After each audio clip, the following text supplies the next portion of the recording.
I'd like to, first of all, thank you for accepting our invitation to be with us because we have to something to add to the narratives that are going in and out sa mga bunganga ng ibang tao. First of all, I have been your mayor.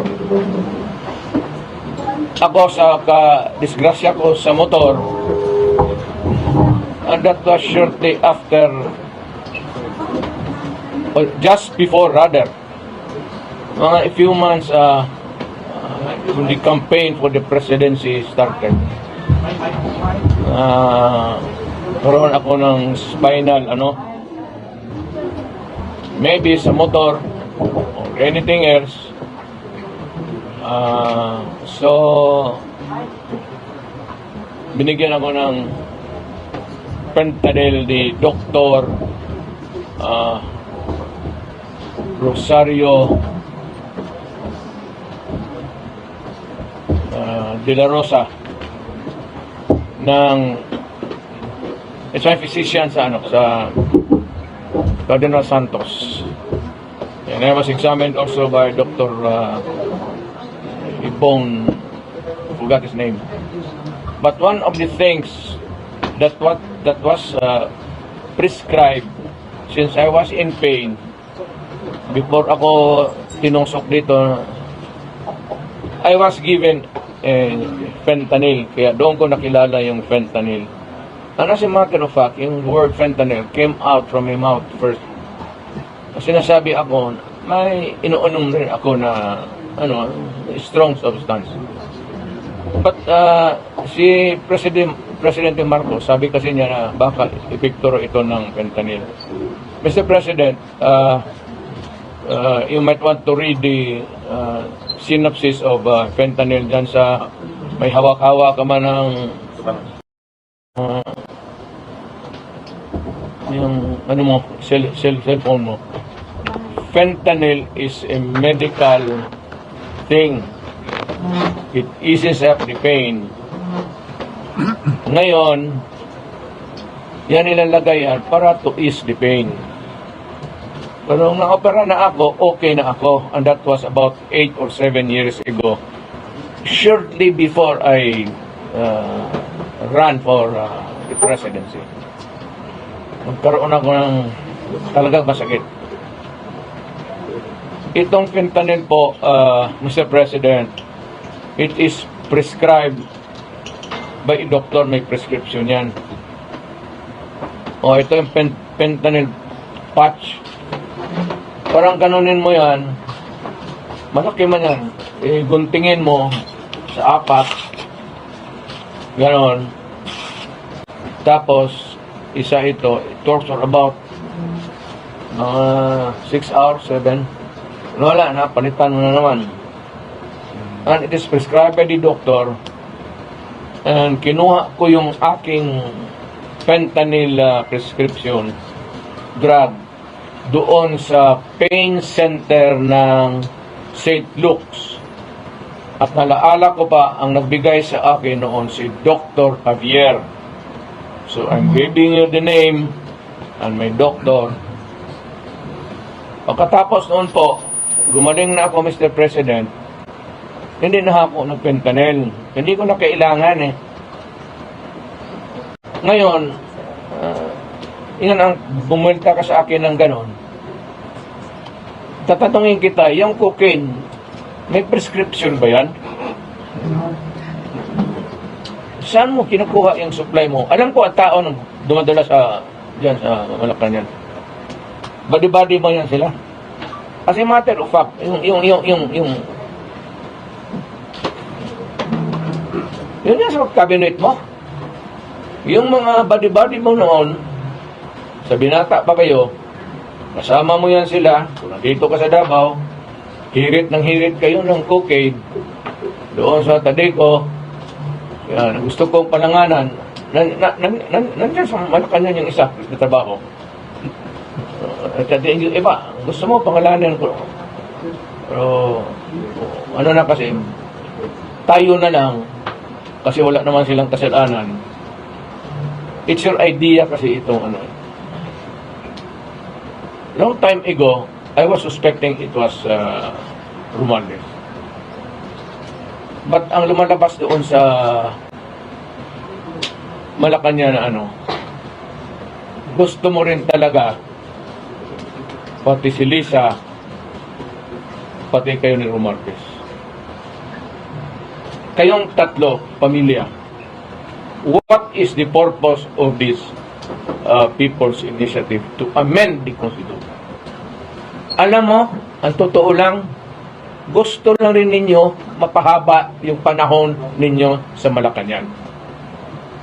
And just what I said yesterday, itong mahirap sa politikon mga Pilipino, once they are elected, karamihan, except for a few, siguro wala, ang isipin, pag nakaupo na, kung papaano gagawin na para sila tumagal sa pwesto. Your father and ikaw, hindi talaga nagkaiba.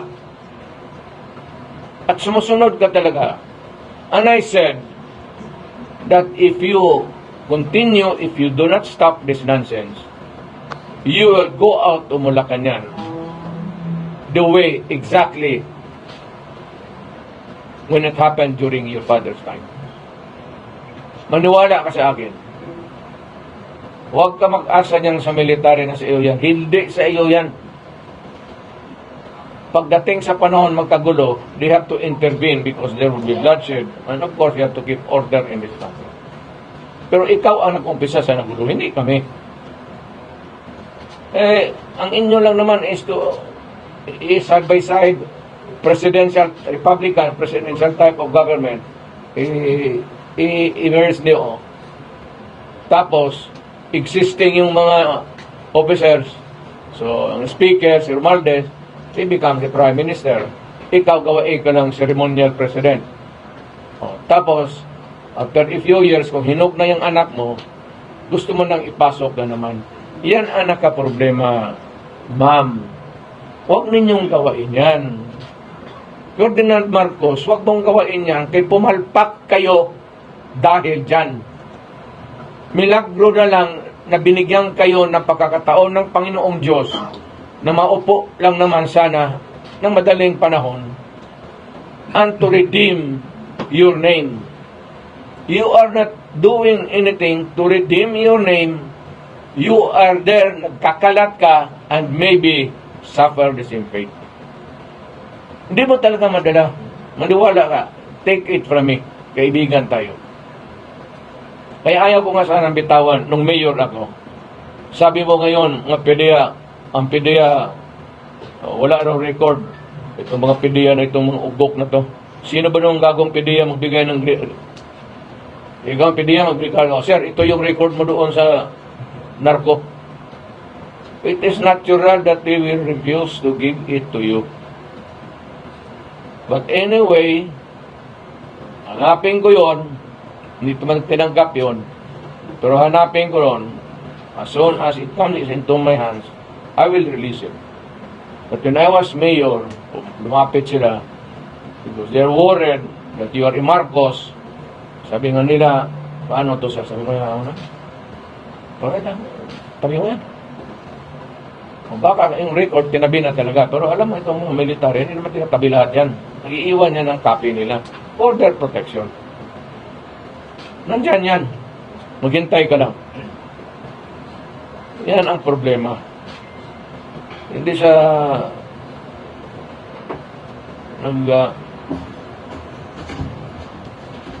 kita tuloy, hindi na ako yung balita ko, ito ba si Lisa? Hindi ko ito kilala. Wala, hindi ko talaga. Total stranger. Pero nung mayor ako, nabalitaan kong galit siya. Kasi ito si Bong, lumapit sa akin, Bongo, may galing request daw nila, I do not know if it's Ferdinand Marcos o Lisa, gustong mag Department of Agriculture Secretary. Sinabi ko, Bong, sabihin mo na kaagad, right at the start, hindi ko pwedeng kunin yan kasi drug addict yan. Huwag mong isali yan sa kabinete ko. Kaya noon, nung tumakbo ng presidente, nakipag-usap sila ni Inday at nagkaroon sila ng unity team. Tapos, Inday was the running mate. Nakita mo naman ninyo ako, ang anak ko, running mate ni Marcos. Hindi ako sumusuporta. Nagkampanya lang ako sa anak ko, but I never mentioned the name of Marcos for president. Why? Kasi alam ko, bangag. Dalawang beses yun sa Agriculture Secretary, pati yung suportahan. Hindi pa rin yun. Pag magtataka. Ng anak ko, running mate niya. Hindi naman ako nag-isang salita kasi dito sa Davao na suportahan natin. Yun ang mga corrections na dapat kasi pag hindi, baka maging totoo. You know, a lie repeated 1,000 times, baka maging totoo. Dito pa lang supalpalin ko na kayo. Pero yung PDEA na yan, may naiwan. Huwag kayong magtaka na PDEA walang ibigay sa kanya. Kung presidente yan maghingi sa sarili niyang derogatory report, ibigay mo? Siyempre, magsabi talaga wala. Tingnan mo, pag nawala na si Marcos, di ba maglabasa na naman? Kuha niya, PDEA. Kailangan nyo, may prueba kayo. Sabi ni sa ilang speaker. Mga Prueba. It is not me who will prove. Hindi ako ang tumakbo ng public office. It is an accusation against him from the public. Bakit ko iproba? It is for him to sit in the Luneta Park, magpakuha siya ng dugo doon, independent entity o doktor, magpakuha rin ako, o sige, pati ako, pakuha siya ng blood test. Yan, that is how the way it is disproved. Hindi marunong sila yan sa public office. May accusation sa iyo. Then you have to disprove it. It is not for me to prove it. Hindi naman tayo party litigants dito. I am not the plaintiff and you are not the respondent. Ano ka man? This is governance.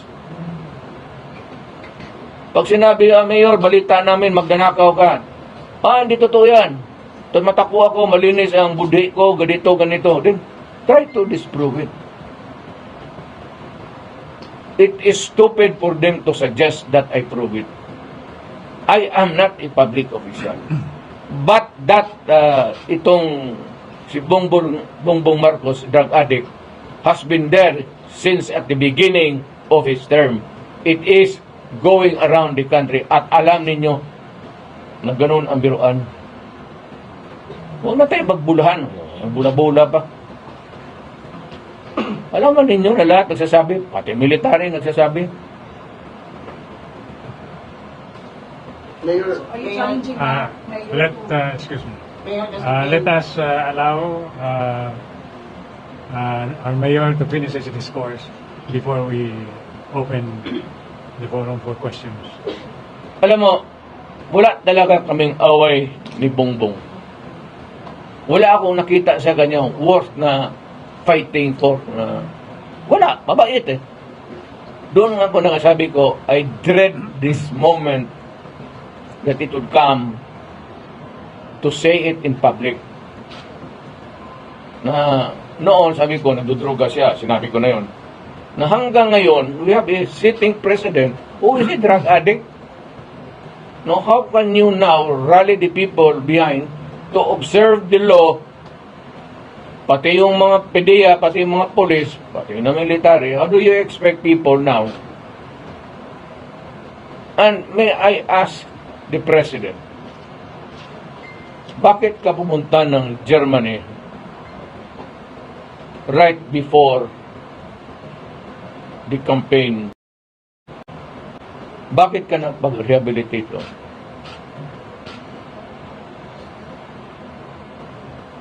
Hindi ko rin sinasabi nagpa-rehabilitate ka ng drug. But bakit ka pumunta doon at pumasok ka ng rehab center?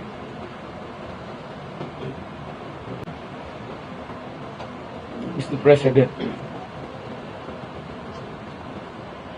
ang amin lang naman sana, sinabi ko naman sa inyo, you know, si Lisa, ikaw, pati si Romualdez, ang politika ng Pilipinas, kayo lang ba? Did you consult the people? Nag-conduct ba kayo ng public hearing itong mga congressional district? Sound off kung anong gusto ng tao. Wala eh. Basta pagdating noong we decided na mayroon ng ang pera sa Congress, walang limit yan. Kung magpa-imprinta bukas ang si Romualdez ng isang truck na pera, he does not care about how the value of the peso would go. If there's enough reserve to prop up yung papel at pera. Hindi maganda eh. Nandiyan lang sila sa kanila. Kayong tatlo, you decide to shift to a parliamentary. Kasi itong Congress, binibili naman nila, pumapayag naman ang mga putang ina. And of course, except sila Balong, ang taga-Davao, sila Ungab, hindi talaga pumayag yun.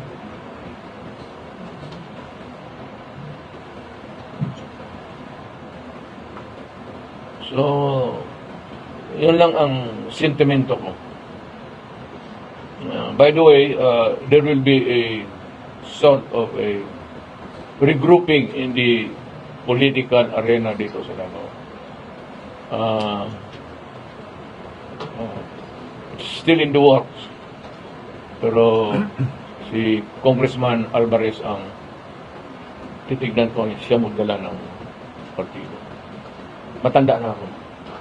Ito siya, bata pa.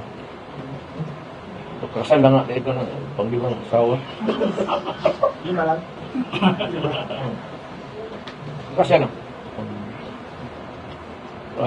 we will try to figure out na we can be at least in Davao. Kung hindi naman lahat, meron isang boses lang. Pero ako, magprangka ako. Kikinig sila. We do not accept people na walang prinsipyo. Governor kung congressman ka wala kang prinsipyo, huwag ka na pumasok.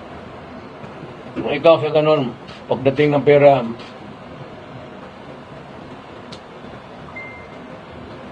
mahirap yan.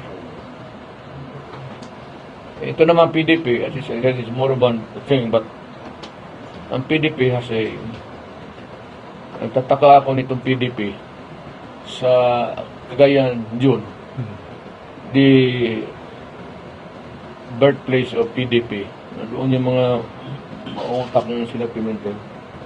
Would you believe it, isa lang ang PDP na konsehal nila. So, one day we might visit. Pero yung mga yung leader, hindi ko lang sabihin mo na sabi nila, okay kami, we'll join. So, we leave it to, ito ang last namin. Kaya ko si Bebot ang pinapadala ko. Because si Bebot Alvarez, siya yung talagang pinakauna nagparakad ng mga papel about the desirability of Mindanao seceding from the Republic of the Philippines. Siya yung nanguna talaga. Kaya ko siya nilagay dyan so that we can pursue, because by this time he would know the verbiage. It would not be, hindi naman rebellion, hindi yan sedition.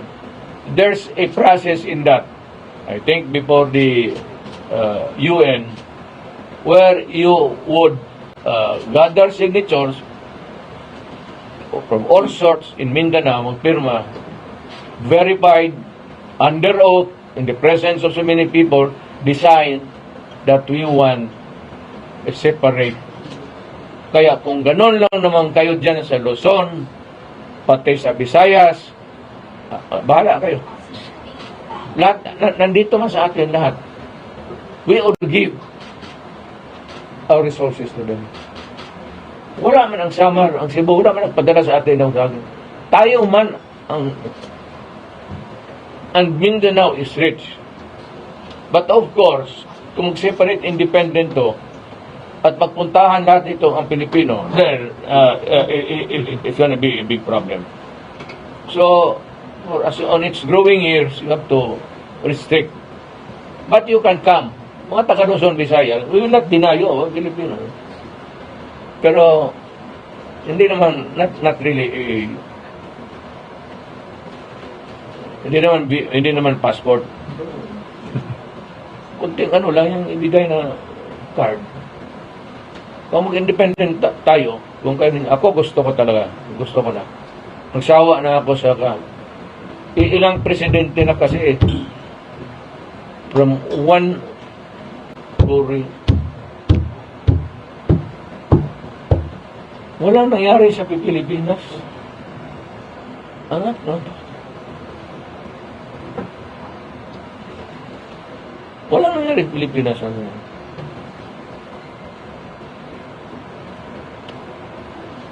Kaya we'll try to make a political party. Ako, in front of Bebot na, I would insist na kukuha tayo ng mga partido na mga party maze naman. At least may, hindi naman yung prinsipyo the highfalutin thing mo. Marunong magtingin. Saka hindi yung convenience na isang liparan lang dito. But I do not really, wala akong masabi dyan sa mga congressman na pagkatapot for PDP yan, takbo na kaamo doon sa lakas. Okay lang. Pati yung mga tao ko, ubos. Pero yung anak ko, pati si Ungab. I understand. Pero, kaya sabi ko, hindi tayo magkaintindihan.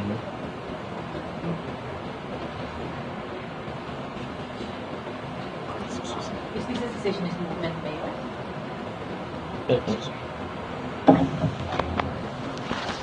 Again?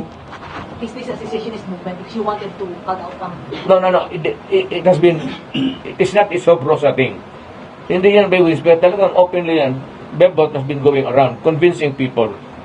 Pero kami, alam ko, maganda yan, pero hindi pa wala pa yung dumating yung ano talaga yung nakita na natin yung maski na anong gawain natin, wala tayo. The next president again will be as lousy as the room. We cannot, may at stake is our future and our children. So, separate na lang tayo. Sir, will this endorse a new president, sir? Ha? Will this endorse a new president, the new party that you are... No, wala na ako. Retired. I will just be an advisor. At kung may itong matuloy man itong Mindanao, I will not run for any public. Who is a possible candidate? Ako? Can you, if not you, who is the possible candidate for the first? Bahala na. Kung sino nandito, mga politiko. Mag-convince sila, malinis, walang bilihan. Wala mong, Okay, can we entertain a question from Edith Regalado? Mayor, two things. One thing is, are we seeing the end of things that after your declaration Sunday night, COMELEC suspended the acceptance of the PI, and then another one is in the Senate came up strong in their position, and then are we just seeing the start of things? Diba? Di kita nakuha. Sino itong si Tuting? Two things. I said two things. Two things. Oh. I said two things. things. One is the, are we seeing that I was thinking that you are relating somebody named two things. Mahina. The second question is, what do you think would be the worst that they could file against you? I think the most is libel, because of what you did last Sunday, hindi ka naman bigay pa ng illustrate. What would you fight against me? Freedom of expression? I was talking of public interest. That is a subject that is sacred. I am a citizen of this republic and I should worry. Hindi na masabi yan. Freedom of expression. And what is really telling is that I was talking of changes in the constitution of my country. Ano kaso? Ano kaso? Bugok ba sila? They cannot order you arrested naman. Puta, sipain ko sila. Pati yung ICC. Ako, I would like to tell this to Mr. Marcos.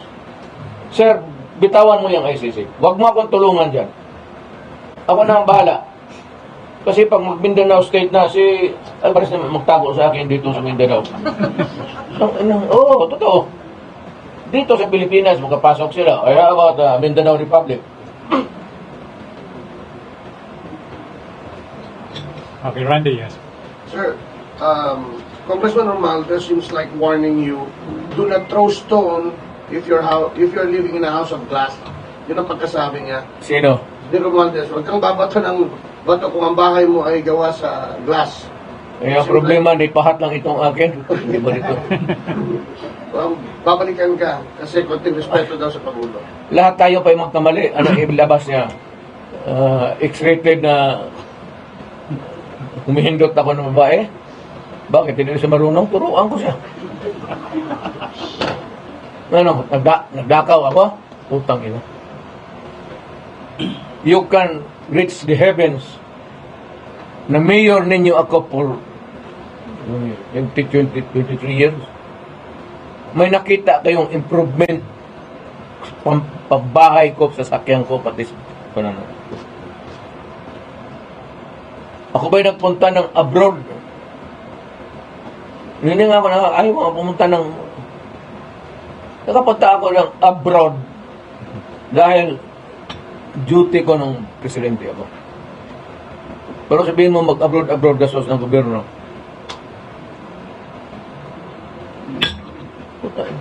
Mag-gastos ka ng aeroplano sa gobyerno, manood ka ng ikuan.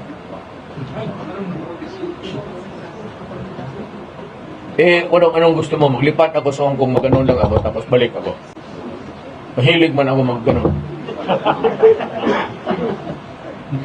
Mas masaya kayo niya?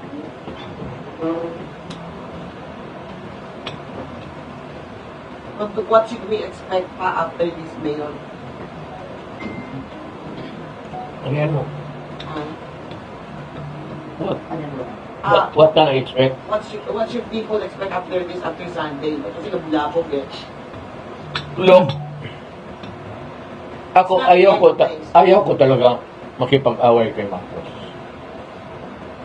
Let me state this again and again and again.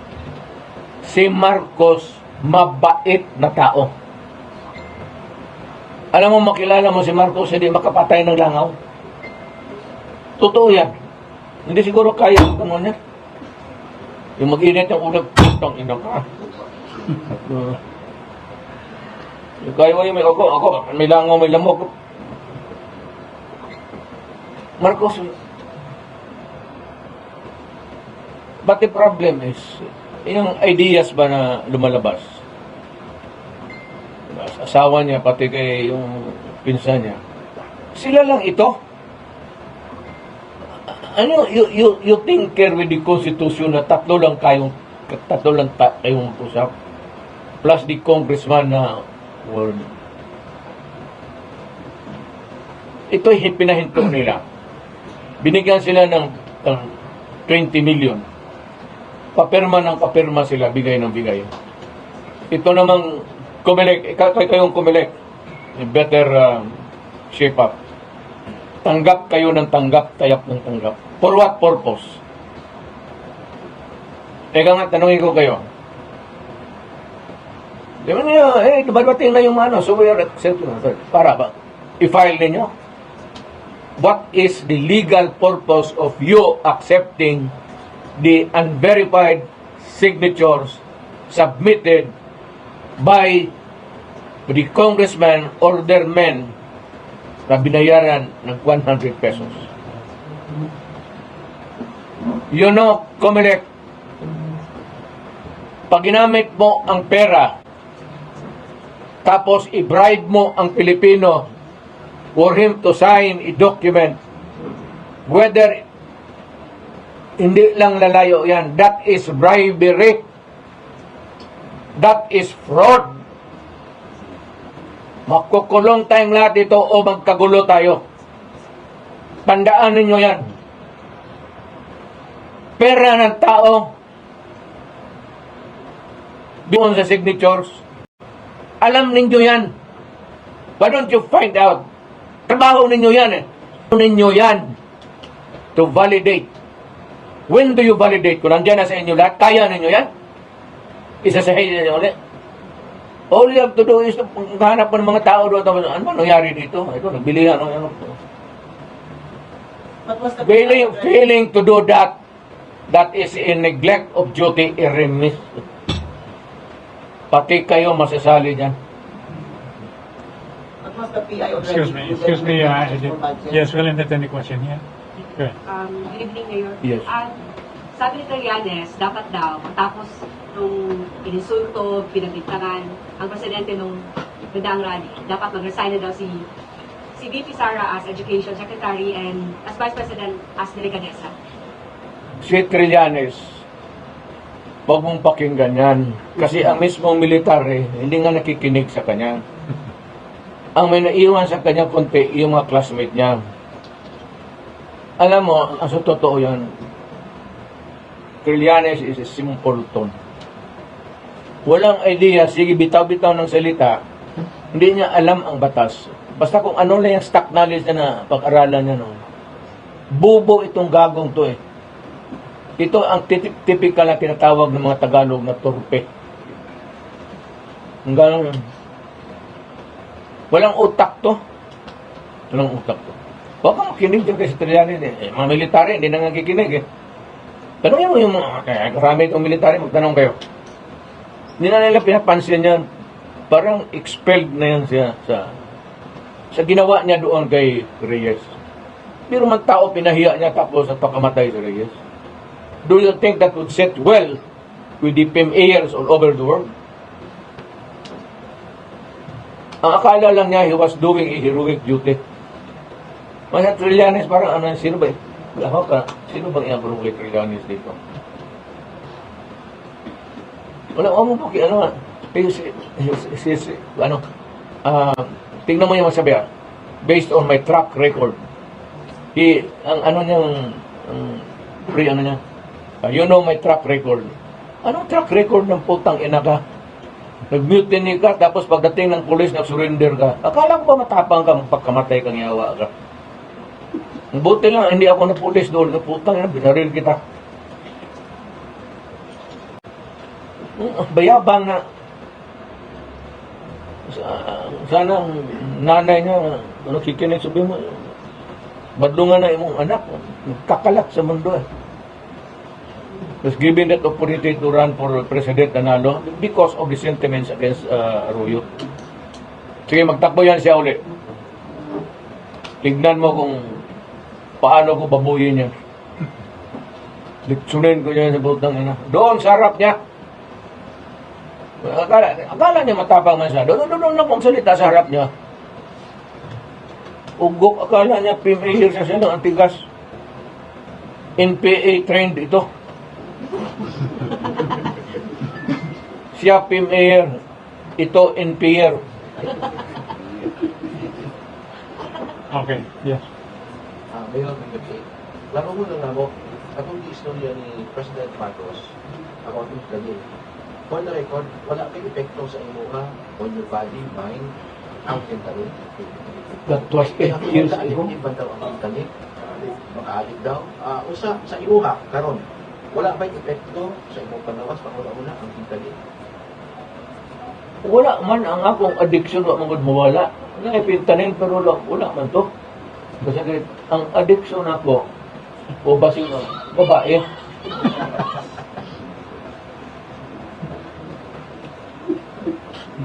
Mo ko'y tinuod na. Kaya mo taga Davao, nakita mo. Nakita mo na ko, ingon na. Kalabi. Second, Mayor, you mentioned about the Mindanao independence. I remember it well. Sa una, yung panahon ni Cameron and Pimentel, naalagani ko sa una, Movement. Movement. Mindanao independence Last movement. and lahan ay anthem para sa Mindanao. With this thing right now, lalo pa po yung una ay malubuhat mo as a presentation kung sa Mindanao sa France, sa Pilipinas, everything. Since I have publicly acknowledged na gusto na ko si Bebot Muhed sa mga Davao grouping, not necessarily a party, mag-isa ito lamang, then we would listen to him. Kasi may nakibaw sa webwitan. Papel-papel pasa doon, basa mo lang. So, what do you, kung saan tawag ito ni Mayor? Political party or movement? It's a movement. It can be a political party. Pag naanay gobyerno, then we'll have a political party. But the movement to start ang makinarya para mulihok na towards independence, there's a process. Mato pa upuan. Dili ta ba kaingon nga kita'y mag-report mo si Sid ana madugo yan, patay tayo. Punta tayo doon sa United Nations. Then we file a petition that probably yung mga taga Mindanao o signature campaign lahat yung tarong talaga ba yung tinuod. And if whoever is in charge there would say okay, let's have a plebiscite. O, kung magpagsabi lahat natin kami Mindanao, alis kami. Okay, tayo na. Ikaw, kung hindi mo gusto, lumipat ka na lang. Umalis ka na sa Mindanao. Pagbalik mo, hingihan kita ng pass card. Pass. Hindi visa. Taga saan ka man? Sa probinsya mo? Ha? North Cotabato? Mindanao, Hapon, no? I'm just going to correct some facts that you cited. Pimentel has nothing to do with the MIM. It was Ruben Canoy. Okay? Sir, na may timeline. The only reason, remember this, do not misquote or dagdagan ninyo or tanggalan ninyo. The only reason na bakit kami talagang disappointed is ang pera ng bayan, putang ina, sinasalsal nila, inuubos kung anong pinaggagawa. Ang magtaong bayan, pobre pa rin. Yung bilyon na yan, kung itinapon yan doon sa public,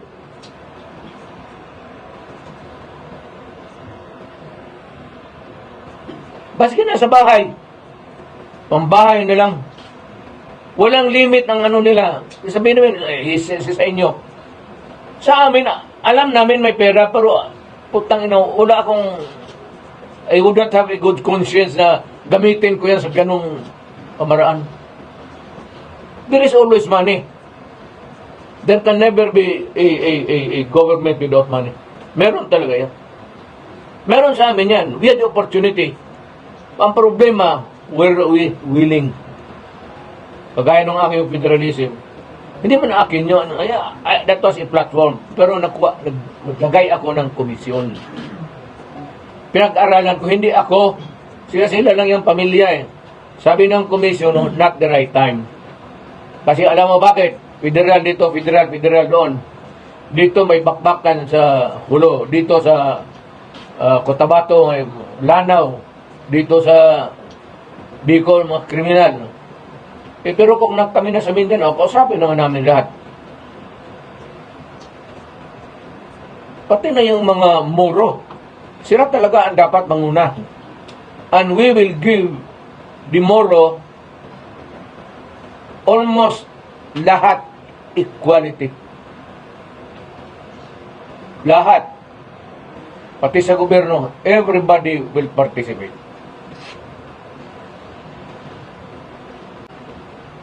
Mga muro naman ugali namin. Muro rin talaga ako. By blood. Ito si Bibot. Kalaban ba si Bibot? Wala.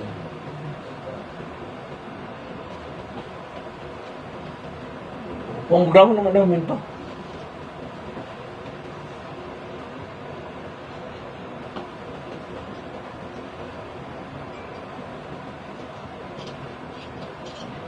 Oh, makikita kami. Okay, sige, Ruf. Mayor, saan haantong yung pangalan ni President Marcos? Pangalawa po, iklaro ko lang, are you asking or challenging the President right now to undergo drug test, Mayor? If you insist on fentanyl, tapos 8 years ago, tapos na ako niyan. Sa operasyon ko yung, ba, noon kita ninyo ako, Mayor, ako umating ako dito naka-plus. You remember that? Yun. That was the last time. After 2 days, wala na. Sabi ng doktor, wag na. At kaya gusto niya itong fentanyl. I will challenge him. Donate na pa. Oh. Dalawang kamay. Iyo.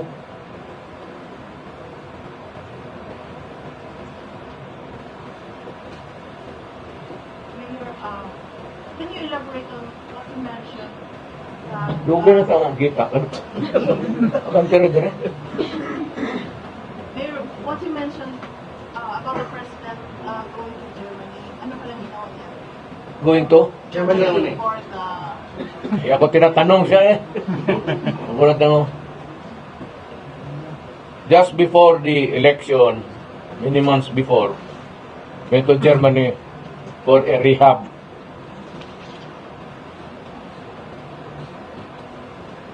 Nagpunta siya sa Germany bago lang, di ba? Di ba nagpunta sila sa Germany, di ba?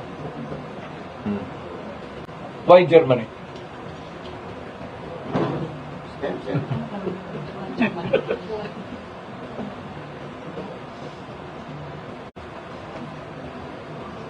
Hindi naman ito lalabas sana kung ano muna, let the DILG Secretary conduct a study by nakikinig sa lahat. Hindi yung tatlo lang kayo dyan sa ito bayan natin, bayan ko, bayan mo. Bayan mo, pabayan ka ng gano'n. Kung hindi ako nag-rally, malaman ba ninyo itong utang ng kaputahan ng ginagawa nila? Kaya sabi ko nga, walang oposisyon eh. That's what I've been telling. Akala nila, nagbibiro lang ako na parang desperate ako na out of circulation. Putang ina-retard na ako, ayaw ko na. Kaya walang oposisyon. Tignan mo kung hindi ako nag-rally, hindi lalabas itong kalukuhan nila. Walang Pilipino tumitindig. Si Bebot na uda doon sa, ano niya. And good that he came over also to participate.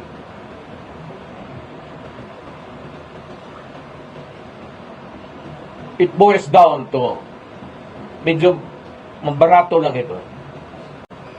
Sa ibang tao, wala, salita lang yan.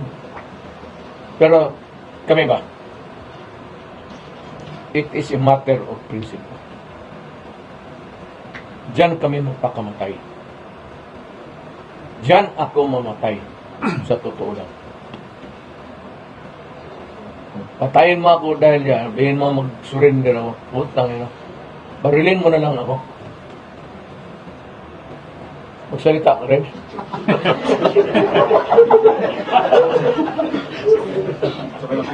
Anong question?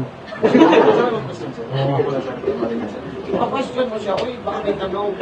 Ano man yan? Pwede man yan. Pilipino ka, God. Pwede ka magtanong. Hindi siya magtanong ngayon, kailangan pa magkaginitubig.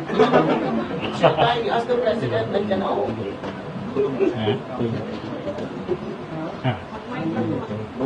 Tama ka tayo mag-pray.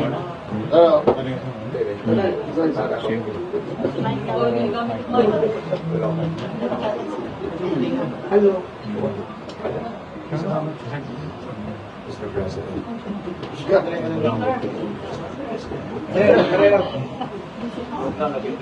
Mr. President, Dennis. duha akong pangutana sa mo, Mr. President. Una, gaano man dahil kay Murabag, nagduda ka na nga si Presidente Marcos, bangag na. Unya, murag kuha kami, tambag kang Vice President, hindi nga, ay, ikaw kay bagag Presidente, ayun na si Pag. Sa imo nga pahin ka nung gisugod ka nga, ang imong palanggang anak.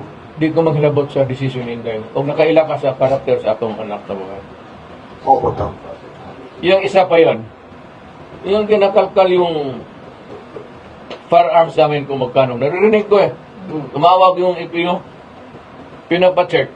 500 yung baril ko. Sabi ko, tapos, wala man akong baril dyan sa bahay ko na walang lisensya. Alam ko yan eh. Kaya, alam mo noon, kung kalaban ko si Nograles, ano yun? Malikot yun. So, yung lahat ng baril ko, pati yung maliit na baril, lisensyado yan. Kaya ang kinuha ko para ano ako, kasi mahilig ako sa baril, pinarehistro ko lahat nasa krami. Kaya sila sa tanong-tanong, marami kang baril. Putang ina, tignan mo sa krami. Kolektor yan. Alam mo bakit marami yan? Kasi matagal akong mayor. Alam nila mahilig ako sa baril. Yung lahat ng mga kilala ko, magregalo sa akin ng baril. Kaya dalhin ko doon, sabihin ko kay Bongbong, i-rehistro mo ito doon sa takarehistro lahat yan. Kaya ganun karami. Hindi ko binili lahat yan, regalo ng iba yan. Pati yung may mga puti na gustong makipagbisita sa akin dito, magdala ng baril, may papeles, ibigay ko kay Bong, rehistro niya. So wala akong baril sa bahay na hindi rehistrado. Sabi nila 500, si Bong mo yan kag-register, hindi ko na alam, hindi ko na nahawakan yung iba. Is there a chance na gamitin nila ito para against you ngayon? Collector's item man yan, it's allowed by law. How can you use it against me when the practice of giving a collector's license is allowed by law? Paano gamitin yung batas yan eh? Yung iba, 2, 3 lang. Kayo, bigyan nga, isa siguro kay duda sila sa iyo na. You're so manayang yun. Mr. President, another question. Doon ako napikay. Alam ko may nagtawag yung police sa akin sa krami. Sir, tinicheck. Sabi ko, ibigay mo lahat. Buksan mo. Mr. President, kaning ikawas karon ka, the President is added. Kaning, na ba itawag ni mo na Presidente, kabalaka kay mo file may impeachment court. Pwede na ba na? Correct ko na ba? Pwede na ba na nga ground nga mura ginahinay nanay mo file o You know, flower lang impeachment. You are in power. Ilan ang railroad war time. Mga congressman.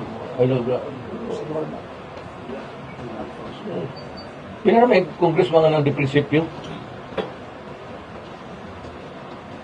Okay, let's have a question from King Ban. Yes, Mayor, my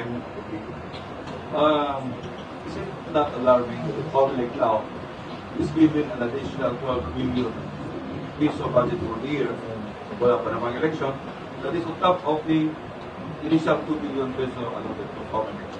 I think the former speaker can also attest that it's not normal for the same agency to be enjoying the huge amount of budget for a year that has no election-related activity. Well, it becomes hazy. Kaya nga, itong si Romualdez, bigay na kaagad yung pera in preparation para walang hits na pagdating doon sa mga signature. That's what he thinks. But you know, you have to contend with the Supreme Court because I am planning also to file a petition in the Supreme Court as a lawyer. Alam mo lang, di ba ganun kadali yan? Magkasabit-sabit talaga tayo na. For what, sir? Petition for what petition, sir? Well, we have to stop them from getting crazy. Di ba naman daw sila, Mayor? Di naman daw nila ito yun ang People's Initiative. Do you believe in that? They're telling now Fuck me. Wala ka dyan ng bulador na. So it's not the end of things yet. You have not seen the end of it. What would be the end of it? Ano mo? Well, hindi man tayo pwede mag-away-away. We cannot go outside with bullets and guns and start shooting and there is the Constitution says the armed forces should protect the Constitution. I am asking you now at this early, para hindi tayo magkagulo, huwag na ninyong hintayin, try to assert and protect the Constitution.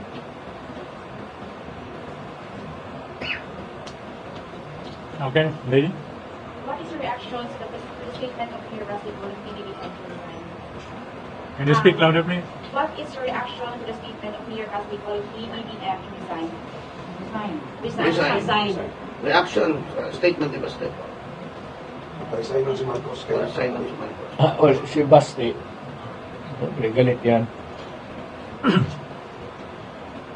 Kasi kapatid niya nandiyan eh. Kung tanggalin mo yung Constitution, sana pulutin si Inday. Yung kay Basti naman, sentimento ko naman, it's a brother to sister. Paborito ni Inday si Basti. Tanggalan mo ang tao ng trabaho, Vice Presidente. Meaning to say, Inday is not running this coming 2025. Ay, hindi ko talaga mabasa si Inday.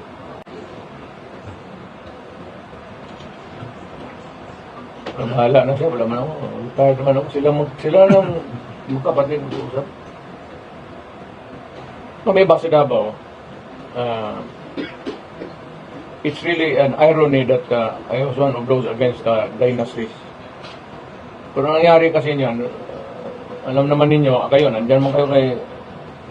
Noong bitaw ako sa mayorship, ang mga barangay captain naman ng si Inday sir, Inday ito, si ano na, hindi sir, si Inday.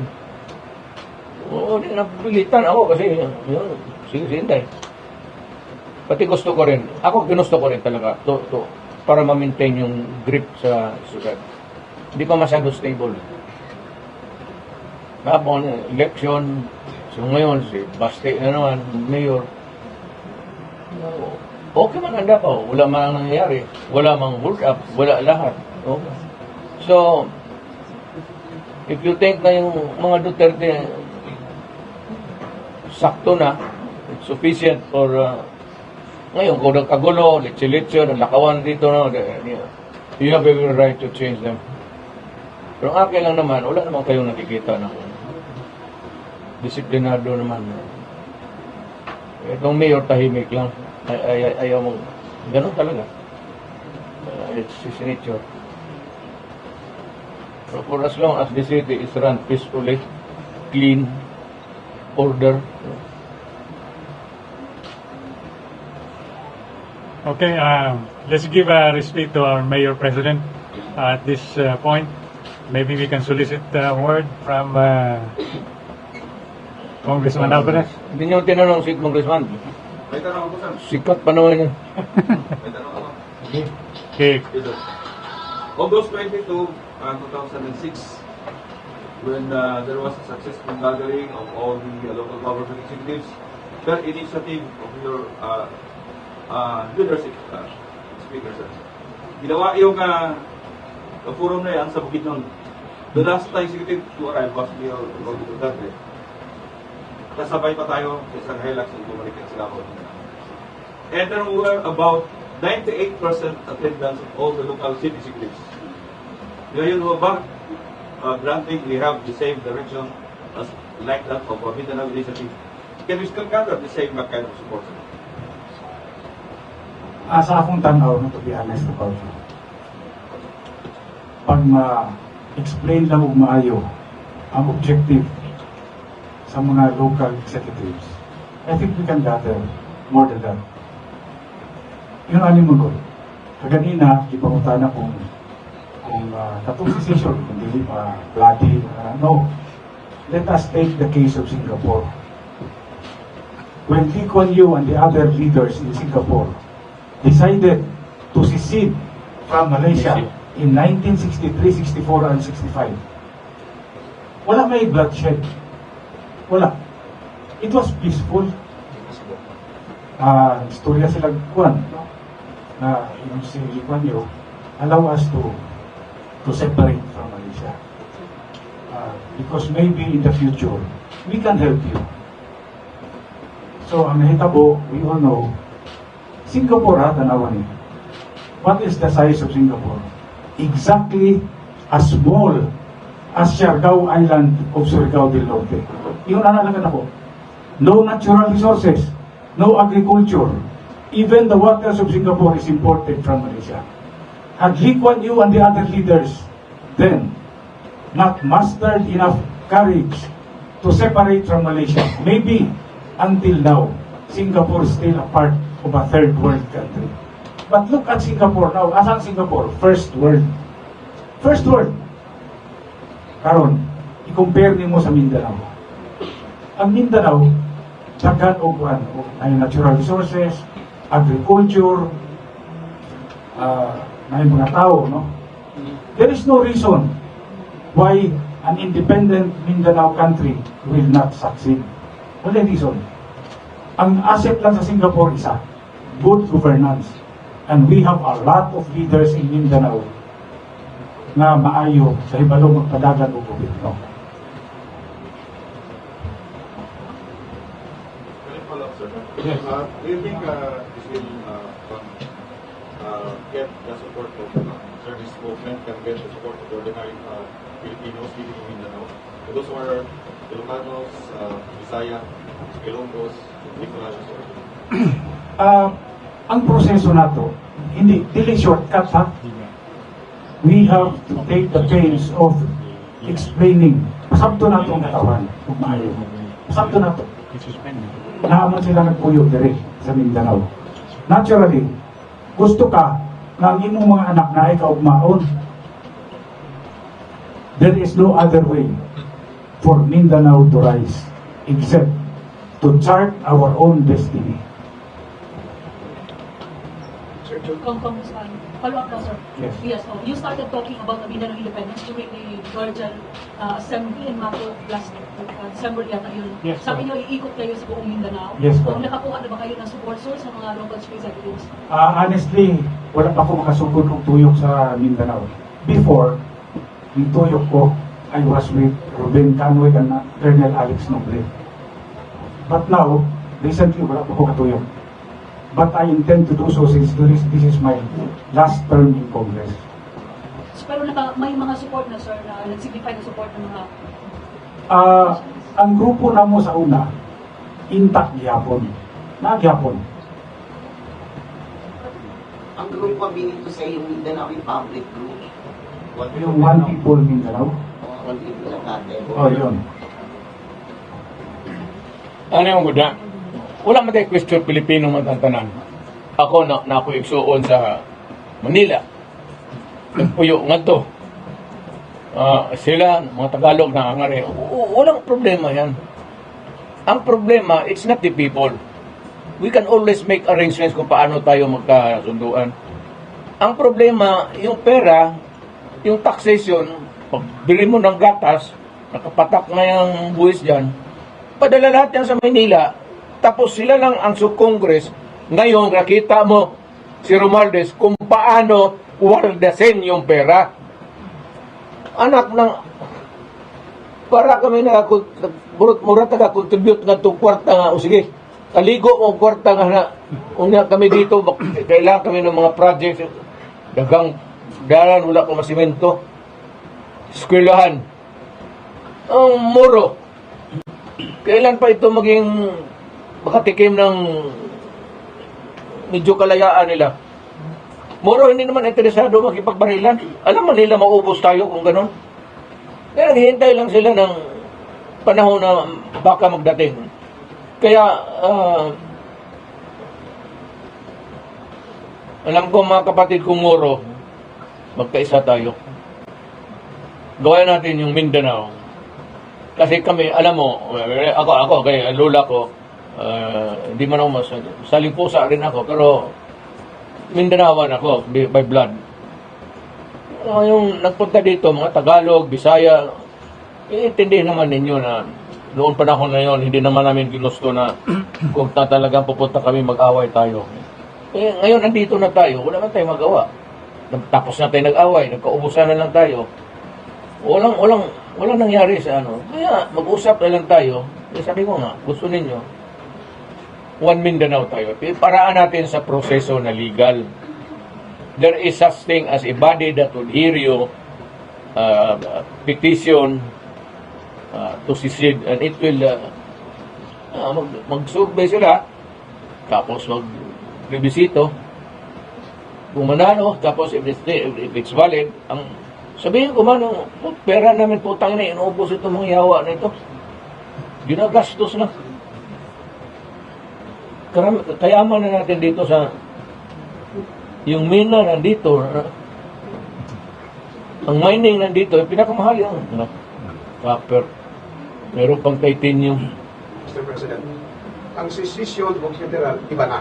Iba yan. Iba. Secession is mag-separate ka. Separate talaga from the national government. Hindi, secession hindi yung gobyerno. Mag-separate sila. Separate talaga. Tapos itong federal, kung gusto mo unitary, federal. Okay. Yaan na ito sa magkadiyo na. Balikan na ito ang main issue na naimong kayo mo sa kasamtangan gobyerno, sentimento. Pwede ba nga, kaya ba nga madeklara karon yung iyong one nation, one opposition? Hindi, kaya. Hindi pa kaya. Sana. At saka yung magsige-gawan opposition, mga batang na, ang pera na maglalaban sa iyo, pera mo. Realidad na, Mr. President. Pantag.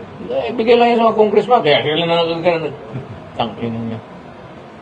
But sir, can you define the relationship of the Marcos and Dutertes right now? Kasi sa social media, nag-aaway yung supporters ng BBM and Dutertes. Huwag kayong mag-away.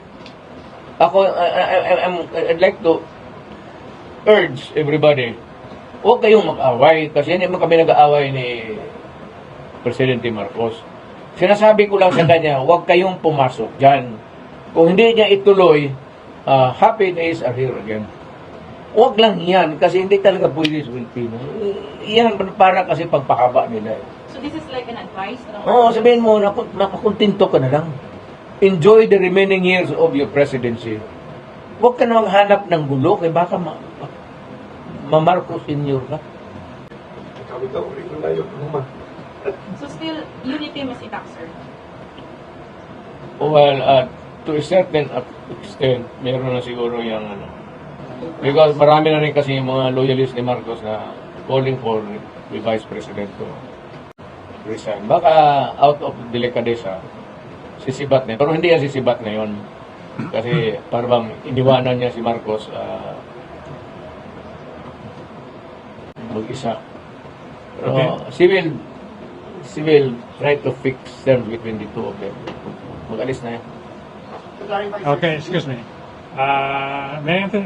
May ko nun, Carol Guedes? Oh, Carol.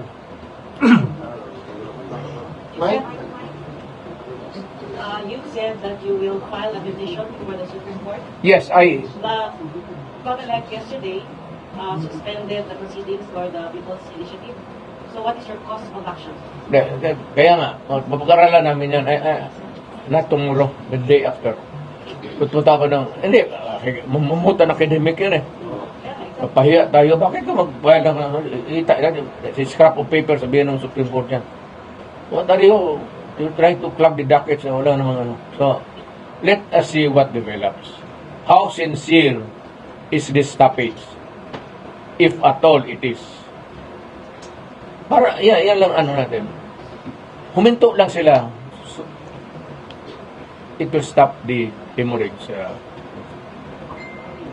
Pati yung pera, ayusin nila yung pera because yung pera, we will always demand. Paano na yung pera na nagastos ka?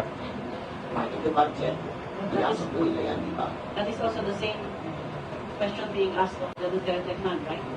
accountability for the public funds or the confidential funds used for the 11 days, 125 million spent in 11 days. It's part of. Hindi naman kailangan yung appendix, may supervisor ka dito, may superintendent ka. Ganon man yan. It was not intended confidential fund para iyo. Confidential fund, i-distribute mo yan sa school superintendent, supervisor. Hindi mo kailangan na. Bakit mo hawakan yan? Confidential fund. Kagaya ko. Dito sa Davao. Pag nandyan na magsabi na ang treasurer o mag-release na ako ng anong confidential fund. O, command conference. Mate, Maynila. Ganon rin. Command conference. Mas malaki doon. Hindi mo pwedeng hawakan mo yung for what? Ibigay mo para magamit. Sir, of course, you were the presidential candidate and later the president who campaigned on the shift to a federal system of government. You were going to amend the Constitution. That was your promise in 2015.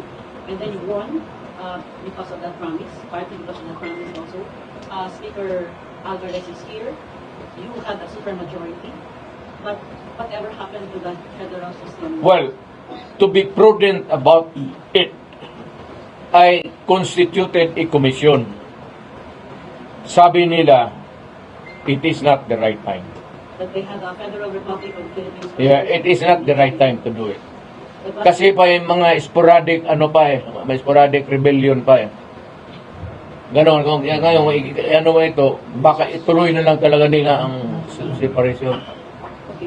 Can you walk us through about this plan to, what is this exactly? You said this is not a political party, so you're talking about a movement. What is the name of this movement? Is there a new name for this? Is this hakbang na maiso? Wala.